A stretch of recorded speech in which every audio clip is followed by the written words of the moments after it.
Terima kasih pemirsa, masih bersama kami Damar Saku dan kita sampai di segmentasi yang terakhir. Pertanyaan berikut akan disampaikan oleh Bapak Fauzan. Silakan Pak Fauzan. Terima kasih. Assalamualaikum warahmatullahi wabarakatuh.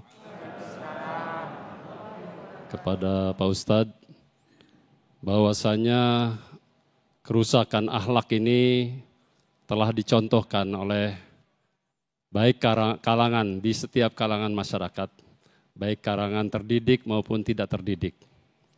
Ini nampaknya kerusakan akhlak semakin parah. Oleh karenanya mohon penjelasan dari mana kita memulai revolusi akhlak. Terima kasih. Assalamualaikum warahmatullahi wabarakatuh. Waalaikumsalam warahmatullahi wabarakatuh. Revolusi akhlak. Silakan terlebih dahulu Ustadz Muta'ali terlebih dahulu yang menjawabnya. Baik, saya ingin menjelaskan dari sebuah kisah ya. Ketika Mehmed I gagal menaklukkan Konstantinopel, dia memanggil beberapa guru besar, beberapa ulama untuk mendidik Mehmed II atau yang kita sebut dengan Muhammad Al-Fatih. Ya. Kata Mehmed I ketika beliau berbicara kepada calon gurunya Muhammad Al-Fatih, kegagalan kami menaklukkan Konstantinopel bukannya kuatnya musuh, tapi rapuhnya akhlak kami. Ya, tapi rapuhnya akhlak kami. Karena itu saya minta kepada kalian untuk mendidik anak saya. Saya minta kepada Anda, bahasa kita Kiai Syamsuddin, tolong ajarkan kepada putra saya Al-Quran. Kenapa? Karena ilmunya Allah itu di Al-Quran. Ar-Rahman Allamal Quran. Dialah Allah yang maha pengasih yang mengajarkan Al-Quran. Jadi kalau kita belajar Quran, buy one get all. Dapat beli satu dapat semuanya itu. Kami 2007 dikumpulkan Pak Habibie di Kairo.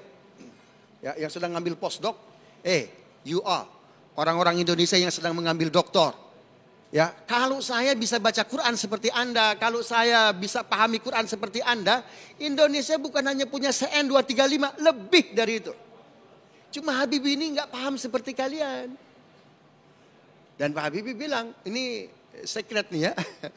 Itu disertasi beliau sangat terpengaruh dari surat Al-An'am. Beliau kan tentang the crack, Mr. Crack, keretakan pesawat. Setiap semester yang ranking 1 anak Tel Aviv ketika beliau kuliah di Aachen. Gitu ya. Padahal belajarnya Pak Habibie luar biasa. Begitu. Tidur Pak Habibie kan cuma 3 jam. Dia ingin gaul. Anda nilainya kok tinggi betul. Boleh gak saya stay di apartemen Anda? Boleh. 2-3 malam gak menemukan yang spesial. Tapi di malam keempat Pak Habibie mendapatkan mereka di malam hari sedang membaca buku.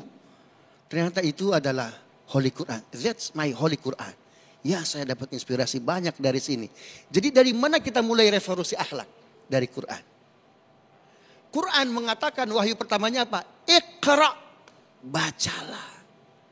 Bacalah. Ibu-ibu jangan mendidik anak membaca. Tapi didik anak-anak kita gemar membaca. Karena dari membaca inilah revolusi dimulai. Apalagi membaca Al-Quran yang tidak ada margin of errornya. Dari situ Pak ya. Yang lainnya nanti Kiai Fikri. Silakan Ustadz Fikri, secara real dari mana kita harus start untuk bisa merubah semuanya ini Ustadz?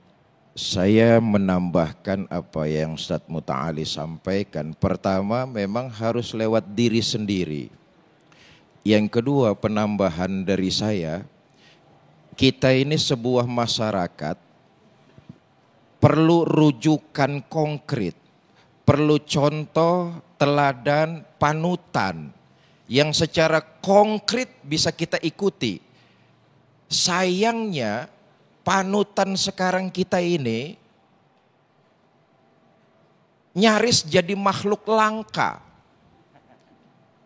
Itulah sebabnya terjadi kerusakan-kerusakan akhlak di tengah-tengah bangsa kita. Rujukan secara konkret, kita mau nyontoh, kita mau neladani, nggak ada. Jujurnya begini, sekarang ini banyak orang bisa memberi contoh, tapi nggak ada yang bisa ngasih contoh. Memberikan contoh gampang, jadi contoh itu yang sekarang nggak ada. Panutan, teladan yang konkret kita lihat nggak ada. Teriak-teriak, jangan korupsi, korupsi perbuatan tidak terpuji. Begitu gantian dia yang jadi pemimpin, korupsinya malah lebih parah. Contoh yang bisa kita jadikan rujukan, jadi makhluk langka, enggak ada. Karena itu pertama yang disampaikan Ustadz Muta'ali, memang harus dimulai dari diri kita. Dengan banyak literasi, membaca. Yang kedua, kita perlu figur yang konkret menjadi teladan kita. Dan itu jangan berkecil hati, tentu masih ada panutan-panutan kita dalam kehidupan bermasyarakat. Orang-orang alim, para ulama yang memang mukhlisin, tadi apa yang disampaikan oleh beliau, itulah panutan yang harus kita tiru dalam mengembangkan nilai-nilai akhlak agar sesuai dengan ajaran agama kita. Wallahu a'lam. Baik, terima kasih Ustadz Fikri, Ustadz Muta'ali yang telah memberikan nasihat yang sangat luar biasa sekali. Dan di akhir nanti Ustadz Fikri akan memimpin doa dalam kesempatan kali ini. Mudah-mudahan kita termasuk orang yang diberikan rahasia oleh Allah berupa keikhlasan dalam sholat kita. Dan demikian pemirsa yang dirahmati Allah, selain Anda bisa mengikuti Damai Indonesiaku secara live pada hari Sabtu dan Minggu, Anda juga bisa mengikuti Damai Indonesiaku di setiap hari Senin dan Selasa pukul 13 waktu Indonesia Barat. Agung Zulhak dan kerabat kerja Damai Indonesiaku mohon diri, terima kasih atas perhatian Anda. Assalamualaikum warahmatullahi wabarakatuh. Allahumma salli ala Sayyidina Muhammad wa ala Sayyidina Muhammad. Alhamdulillahi Rabbil Alamin. Alhamdulillahi Rabbil Alamin. Hamdan syakirin, hamdan na'imin. Hamdan yuafina kafi mazidah. Ya Rabbana lakal hamdu wa lakal syukru kama yanbaghi. Li jalali wajhikal karim wa li azim sultanik.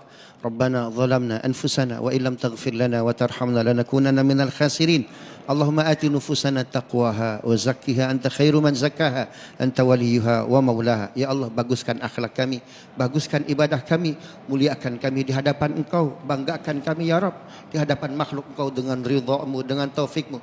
Ya Allah, jadikan bangsa Indonesia bangsa yang pernah Kau sebut salah satu namanya dalam Al-Quran, baldatun thayyibatun wa rabbun ghafur. Karena itu bimbing kami, bimbing bangsa kami agar bangsa kami bangga berakhlak mulia. Rabbana atina min ladunka rahmatan wa hayyi lana min amrina rasyada. Sallallahu ala sayyidina Muhammadin wa ala alihi wasallam. Walhamdulillahi rabbil alamin.